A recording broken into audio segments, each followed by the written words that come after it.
Next सवाल है हमारा इंजीनियरिंग केमिस्ट्री BT 101 यूनिट 3 का है। What is lubricant, discuss the different mechanism of lubricant. ये one of the most important सवाल है, ठीक है, लुब्रिकेंट्स के मैकेनिज्म।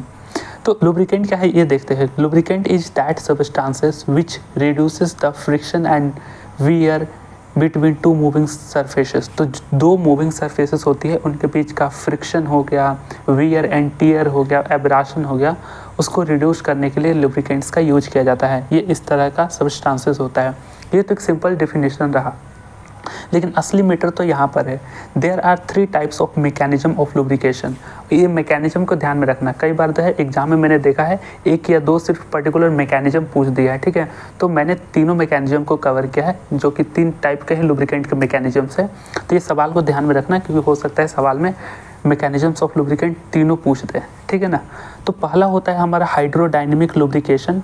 अच्छा, लुब्रिकेंट के जो फंक्शन होते हैं ना, जिस तरीके से लुब्रिकेंट काम करता है उसको लुब्रिकेशन बोलते हैं। और मैकेनिज्म का मतलब कि लुब्रिकेंट किस तरीके से वो मशीन में वर्क कर रहा है, मैकेनिज्म का मतलब। तो पहला है हमारा हाइड्रोडायनेमिक लुब्रिकेशन, जिसको हम फ्लूइड फिल्म लुब्रिकेशन और या फिर थिक फिल्म लुब्रिकेशन भी बोलते हैं। ये नाम ध्यान में रखना, ठीक है, अलग अलग नामों से पूछा गया है। ये मेन यहाँ पे ना कन्फ्यूजन आपको नाम से ही क्रिएट होगा। तो सबसे पहले आप नाम ध्यान में रखें।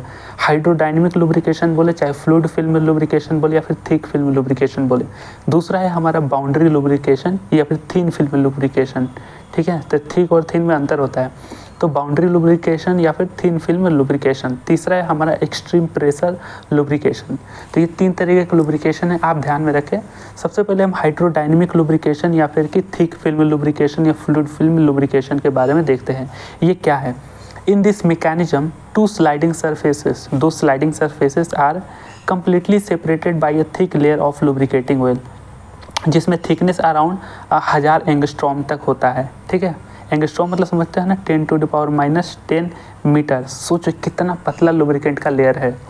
तो जो 2 मूविंग स्लाइडिंग सरफेसेस होते हैं, स्लाइडिंग या फिर आप यहाँ पे मूविंग सरफेसेस भी लिख सकते हैं, 2 मूविंग सरफेसेस होती है, कंप्लीटली सेपरेटेड होती है एक थिक लेयर ऑफ लुब्रिकेंट्स के, जहाँ पे थिकनेस अराउंड देखो 1000 एंगस्ट्रॉम यानी बहुत कम होती है।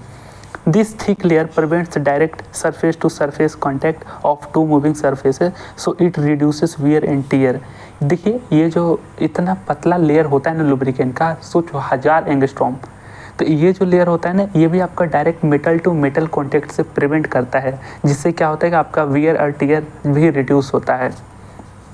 तीसरा क्या है? The coefficient of friction is very low, around 0.001 to 0.03। ये डेटा बुक में है, स्पेसिफिक डेटा है, आप ध्यान में रखना। हाइड्रोडायनेमिक लुब्रिकेशन में जो कोफिशिएंट वेरी करता है 0.001 टू 0.003, ठीक है। अब ये लुब्रिकेंट कैसे टाइप के मशीनों में यूज किया जाता है, चलो वो देखते हैं। यहाँ पे देखिए, hydrodynamic lubrication is present in light weight and high speed machines. देखिए जो मशीन का स्पीड हाई होता है ना, सिंपली वो लाइट मशीन ही ज़्यादातर होते हैं, हल्के मशीन होते हैं, लेकिन उसकी स्पीड बहुत ज़्यादा होती है।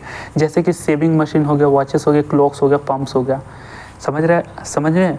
तो हाइड्रोडायनेमिक लुब्रिकेशन जो है वो लाइट वेट या फिर हाई स्पीड मशीनों में यूज किए जाते हैं। एक एग्जांपल है आपका hydrocarbon oil is example of this mechanism, hydrodynamic mechanism का, जिसको हम फ्लूइड फिल्म मैकेनिज्म भी बोलते हैं, ठीक है ना। तो ये पहला मैकेनिज्म हमने देख लिया। अब देखते हैं बाउंड्री लुब्रिकेशन मैकेनिज्म। ये क्या होता है इसमें देखें। This lubrication mechanism is applicable for heavy loads and low speed machines. Boundary lubrication क्या है? जो हैवी लोड्स वाले मशीन्स होते हैं, जाहिर सी बात है उनकी स्पीड तो लो होती है।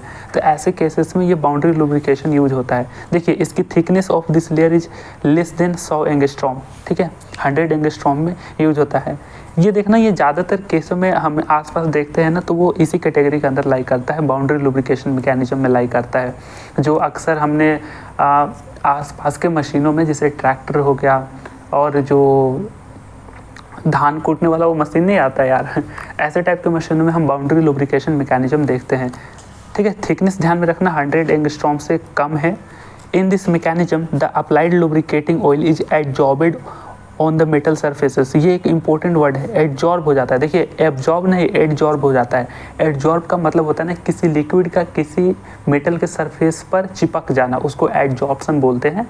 तो यहाँ पर जो लुब्रिकेटिंग ऑयल है एडजॉर्ब हो जाता है मेटल सरफेसेस पे ड्यू टू विच, जिसके कारण क्या होता है this thin layer prevent direct metal to metal contact. और यहाँ पर भी एक एडवांटेज मिल जाता है कि मेटल टू मेटल कॉन्टैक्ट ये डायरेक्टली प्रिवेंट करता है ये लुब्रिकेंट, ठीक है ना। बाउंड्री लुब्रिकेशन में आगे देखिए क्या है, it is use in rollers, gears, railway tracks, joints.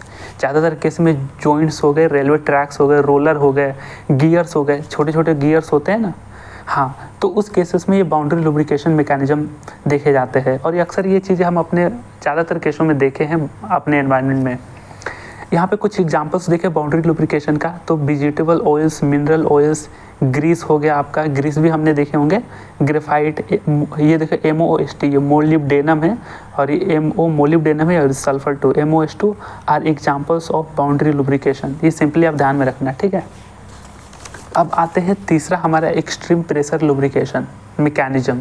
तीसरा है, अब देखिए ये किस केसेस में यूज होता है, when load is very high, temperature and pressure are also high, then this lubrication mechanism is used. तो देखिए वो दोनों थोड़े विपरीत केसेस में थे, यहाँ पे लोड भी बहुत ज़्यादा हो, टेम्परेचर प्रेशर भी बहुत ज़्यादा हो, तब ये एक्सट्रीम प्रेशर लुब्रिकेशन मैकेनिज्म आपके लिए अप्लाई होता है।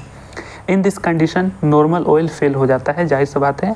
Some special additives are added, for example जैसे कि ये कुछ नाम आप ध्यान में रखना, क्लोरीनेटेड ईस्टर्स, सल्फराइज्ड ऑयल या फिर ट्राइक्रिसाइल फॉस्फेट। ये बस 3 नाम आप ध्यान में रखना यार, कि कुछ एग्जांपल्स है जो एडिटिव्स इसमें यूज किया जाता है एक्सट्रीम प्रेशर लुब्रिकेशन मैकेनिज्म में।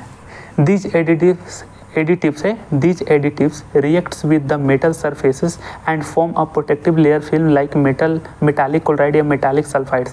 तो जो हमारे ये एडिटिव्स है क्लोरीनेटेड ईस्टर, सल्फराइज्ड ऑयल या फिर ट्राइक्रिसाइल फॉस्फेट, ये मेटल के सरफेसेस से रिएक्ट करके वहाँ पर एक लेयर बना देते हैं और एक प्रोटेक्टिव लेयर की तरह काम करते हैं। उस लेयर का नाम क्या बोल सकते हैं, मेटालिक क्लोराइड्स हो गया या फिर मेटालिक सल्फाइड्स हो गया। इस तरीके से कोई एक तरीके का प्रोटेक्टिव लेयर बना देते हैं, ठीक है ना, मेटल सरफेसेस पे। This layer resist extreme pressure and temperature and reduces wear, ठीक है ना, बहुत सिंपल रहा। जो प्रेशर हो गया, टेम्परेचर हो गया, वियर हो गया, उन सबको ये रिड्यूस करता है। It is used in heavy duty machine जैसे गियर सिस्टम, ये वन ऑफ द मोस्ट है। गियर सिस्टम आप समझते हो, देखिए जब बहुत बड़े बड़े मशीन होते हैं ना, उसमें गियर्स लगे रहते हैं, तो उन केसेस में जहाँ पर हेवी लोड्स के साथ साथ प्रेशर, टेम्परेचर बहुत ज़्यादा हो ना, तो एक्सट्रीम प्रेशर लुब्रिकेशन मैकेनिज्म वहाँ पे यूज होता है। तो सिंपली लुब्रिकेशन के मैकेनिज्म 3 थे जो आप ध्यान में रखना, ख़त्म हो गए नोट्स। ये हाइड्रोडायनेमिक लुब्रिकेशन जिसमें नॉर्मल सा पतला ऑयल यहाँ पे यूज किया जा रहा है, बाउंड्री लुब्रिकेशन में थोड़े से मोटे ऑयल बोल सकते हो, और एक्सट्रीम प्रेशर में भी कुछ एडिटिव्स थे जो हमें यूज किए गए थे, ठीक है। ये चीज़ें बहुत सिंपल है, 1-2 बार फिर से आप रिवाइज कर लेना, चीज़ें आराम से क्लियर हो जाएगी। वीडियो बहुत शॉर्ट है लेकिन one of the most important सवाल है, तो आप ध्यान में रखना, ठीक है। बाय।